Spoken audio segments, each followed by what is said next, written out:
coming to DICE, period. It's a great show. It's one of the best all year long, and it's one of the places where you can see everybody you know in the industry and also hear some great speakers. Okay, so you guys are now knee-deep in working on Resistance 2. What were sort of some of the bullet points that you guys really wanted to get into the game as far as improving over the first one? Well, we got a lot of feedback from players, both positive and negative, and there were things that we absolutely wanted to change. First of all, we wanted to create more of a focus on Hale. The main complaint for the story last time was that it was narrated, and so it took you out of the game and you didn't feel as immersed as you could have. So now the game is told 100% from Hale's perspective. The other thing we wanted to do was add online co-op. The question I probably got asked more than any other question was, so why don't you guys have online co-op in Resistance 1? We all got that question. So we knew that we needed to put it in, but we also knew that we wanted to make it dissimilar from everything else you're seeing out there in terms of online co-op. So having an 8-player online co-op game, giving it its own story, and also having classes along with experience and other things that will occur with the characters really helped set it apart. One of the biggest challenges we have with any multiplayer game is balance. And with several different classes in online co-op, we've got to make sure that they all feel equally strong. Will we get some new boss fights? In co-op or in general? Co-op. In co-op, yeah, you're going to see some pretty cool stuff. I mean, I can't really... That you won't see if you play through it by yourself. I'm not going to comment on that yet because we are still putting together all of the co-op levels. So we got to keep some things as a surprise. Vehicles. Can you talk a little bit about the vehicles that are going to be in it? Not yet. Not yet, but there are vehicles, correct? Yes, there are vehicles in the game. Different classes of vehicles? That's about all I'm going to say.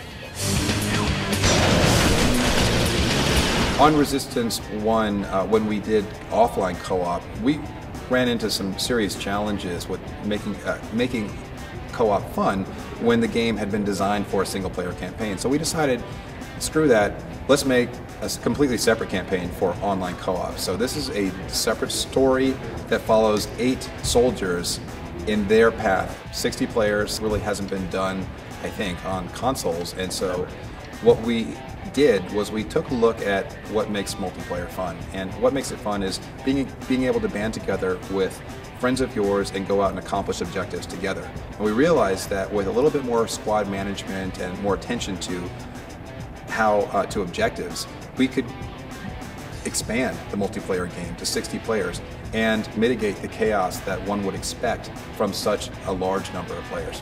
What kind of technical tricks can we expect in the game? No loading, anything like that?